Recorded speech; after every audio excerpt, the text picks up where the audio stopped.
A protest was organized by auto drivers on 25th of this month in the GB area, addressing the illegal issuance of new permits for battery-operated auto rickshaws on the GB to Banikya Chomohani road.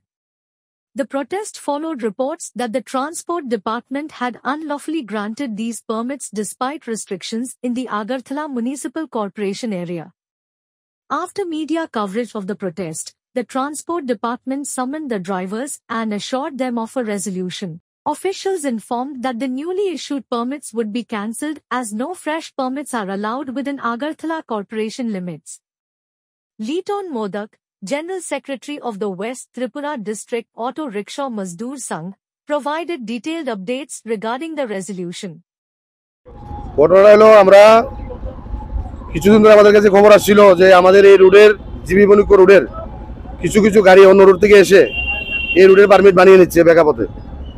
তারপরে আমরা গত 25 তারিখে একটা আন্দোলনের রূপরেখা নেই। আন্দোলন বলতে রাস্তা অবরোধ বা বিভিন্ন কিছু নয়, আমরা নিজেরা কর্মবিরতি রেখেছিলাম এবং আমরা মিডিয়ার মাধ্যমে সেই খবরগুলি ছড়িয়ে দিয়েছিলাম।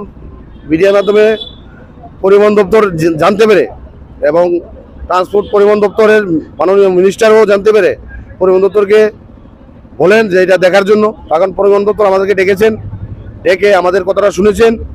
তাই আমরা অতি আনন্দিত এবং আমরা অতি ধন্যবাদ জানাই রাজ্যের পরিবহন দপ্তর এবং পরিবহন মিনিস্টারকে যে আমাদের এই কথাগুলি শুনে ওনারা সঙ্গে সঙ্গেই পারমিট কতদিনে হয়েছে সেই সবগুলি পারমিট ক্যান্সেল করবেন এবং সেটা ভুল পথে হয়েছে এবং কে বা কারা করেছেন তাদের বিরুদ্ধে সম্পূর্ণ অ্যাকশন নেবেন।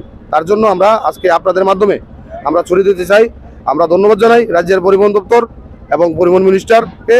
আমরা এই জিবি বণিক্য যে শাখা আছে এই শাখার পক্ষ থেকে নমস্কার। হ্যাঁ, আমার নাম লিটন মোদক, আমি ওয়েস্ট ত্রিপুরা অটো রিক্সা মজদুর সংঘের সাধারণ সম্পাদক।